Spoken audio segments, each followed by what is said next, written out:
एक आपका क्वेश्चन है जिसमें आपको बताना है कि जो फिज़िकल बाउंड्रीज़ हैं, जैसे आपका हिमालय, डेज़र्ट, वाटर बाउंड्री, क्या ये हमारे नेबरिंग कंट्री के बीच में रुकावट लाता है for our growth, for our development के लिए?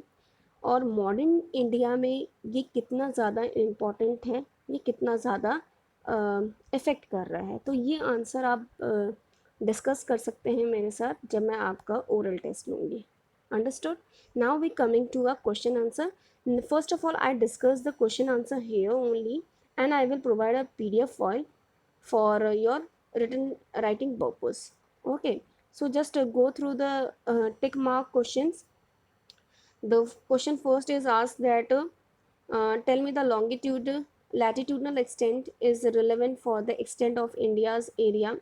कौन सा ऐसा latitudinal extent क्लियरली बता रहा है इंडिया का एरिया? तो वो है B part, that is your 8°4' north to 37°6' north.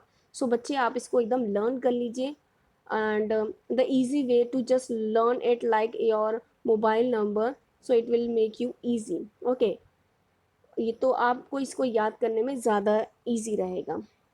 Second question is which one of the following countries share the longest land boundary frontiers with the India?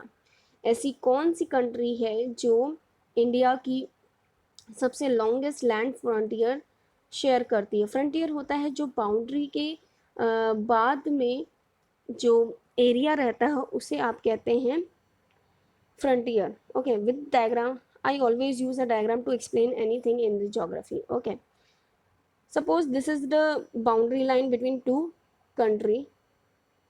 The 10-10 step or take one or take some other meters, कुछ gap छूटे होते हैं. This is known as frontier. क्यों? क्योंकि कुछ आप ये तो नहीं कह सकते कि मैंने ये लाइन ड्रॉ कर दी, अब आपको यहाँ नहीं आना है, और अब आपको यहाँ से एक कदम भी अगर इधर आया तो आप हमारी बाउंड्री में नहीं. तो थोड़ा सा गैप छोड़े रहते हैं सो दैट कि कुछ भी आपका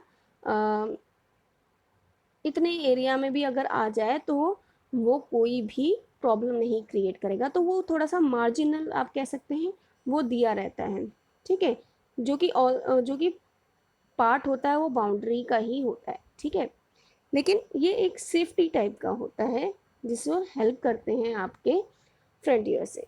तो आपको बताना है कि कौन ये शेयर करता है. Next, what is your standard meridian of India? I have discuss in the lesson only. Now, does India needs to have more than one standard time? If yes, why do you think so? आपको लगता है India में एक से ज़्यादा standard time होना चाहिए? अगर हाँ तो क्यों? सो अगर बच्चे आपका स्टैंडर्ड टाइम वन से ज़्यादा होगा तो there must be a confusion. Okay, every time you go to one place to other place, you just have to concern about switch over to the minutes, to switch over to seconds. तो आपको हमेशा ये याद रखना पड़ेगा कि मुझे अपनी वॉच को भी एडजस्ट करना है. Understood? So it will create a confusion. Second question, what are the implications of India having a long coastal line? So this is very important in your modern India also. Coastal line long यानी बड़ी होने का हमें क्या importance है या क्या implication है? इम्प्लीकेशन मतलब पॉजिटिव भी हो सकता है और निगेटिव भी हो सकता है, and in India's case it is a very positive one. Okay, before your Britishers come. All right, how is the latitudinal spread of India advantages to her? Okay, हमारा जो लैटिट्यूडनल एक्सटेंट है जो हमारे India में फैला हुआ है उसके एडवांटेजेस क्या हैं? Now the last question is, while the sun rises earlier in the east, say Nagaland, say in Nagaland, and also sets earlier in south. So how do the watches of the Kohima and New Delhi shows the same time? Okay, so here is the question which is related to your standard meridian. Okay, and there is a differences which is asked here. Why there is a same time in your New Delhi and Kohima? Because it shares same uh, longitude, which is important for your understanding about your standard time. Now the project activity is very important, you will do in your copy. Okay, the second one.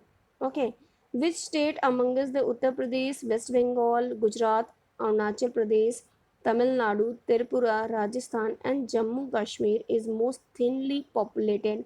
Which one is the least densely populated?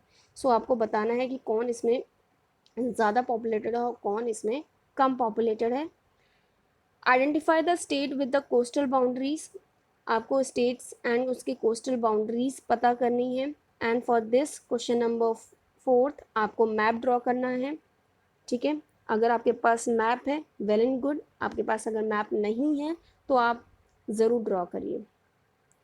Question number 5, arrange the states from west to east which have only land boundaries. आपको west से east की तरफ आते हुए land boundaries जो share करते हैं, water boundaries नहीं. फॉर एग्जांपल अगर हम वेस्ट टू ईस्ट जा रहे हैं तो गुजरात आपका इसमें नहीं आएगा बिकॉज वो वाटर बाउंड्री भी शेयर करता है. राजस्थान भी आपका बाउंड्री वाटर से शेयर करता है. मध्य प्रदेश करेक्ट होगा. ठीक है, फिर आप बिहार जाएंगे वो भी करेक्ट होगा. ठीक है, छत्तीसगढ़ भी जाएंगे वो भी करेक्ट है. झारखंड भी जाएंगे वो भी करेक्ट है. फिर आप आगे और सो ऑन जाएंगे. बस आप ये ध्यान में रखिएगा कि कोई वाटर बाउंड्री के साथ अपनी बाउंड्री शेयर ना करें, only land boundaries. Okay, now coming to the this activity based on appendix second. आप ये ढूंढ सकते हैं और इसके लिए रेफरेंस के लिए आप अपनी बुक के लास्ट पन्ने में जाएंगे अपेंडिक्स सेकेंड में, तो आपको इसका आंसर मिलेगा.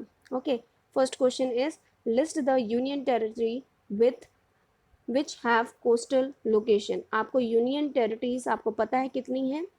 आई want your answers. Okay, no it is not 7 now.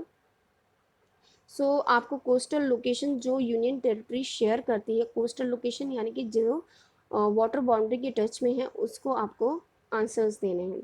So all your questions you will do in your classwork copy in geography part 1.